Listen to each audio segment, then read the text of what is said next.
کیا ہے تو نے متاع غرور کا سودا، فریب سود و زیاں لا الہ الا اللہ۔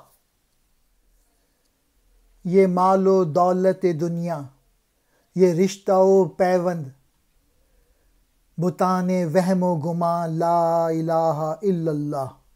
علامہ اقبال کہہ رہے ہیں تو نے غلط سودا کر لیا، غلط بزنس کر لیا، اور یہ سراسر دھوکہ ہے، فریب سے باہر آ اور لا الہ الا اللہ کا نعرہ لگا۔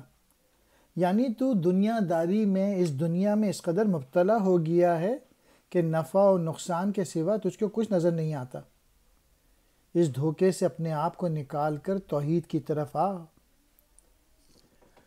یہ جو دنیا کا مال و دولت ہے، یہ رشتے ہیں، یہ دوست احباب ہیں، یہ سب وہ بت ہیں جو تیرے وہم و گمان نے تراشے ہوئے ہیں، جبکہ ان کی حقیقت کچھ بھی نہیں۔ یہ سب سراب ہے، دھوکہ ہے۔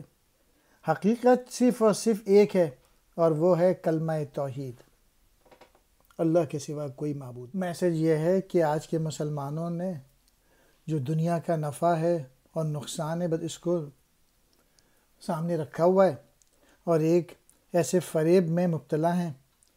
مسلمان جو ہیں وہ دنیا کی دولت اور دنیا کے جو رشتہ دار اور عزیزدار ہیں یا تعلقات ہیں، یہ سب وہم و گماں ہیں اور یہ سب بتوں کی طرح ہیں، ان کی کوئی حقیقت نہیں۔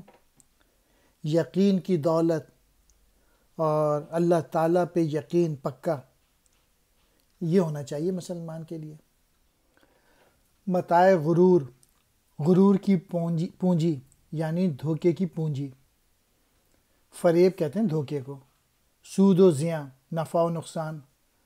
مال و دولت دنیا، دنیا کا عیش و آرام، دنیا کی دولت۔ رشتہ و پیوند، تعلقات۔ بتان وہم و گماں، وہم و گماں کے بت۔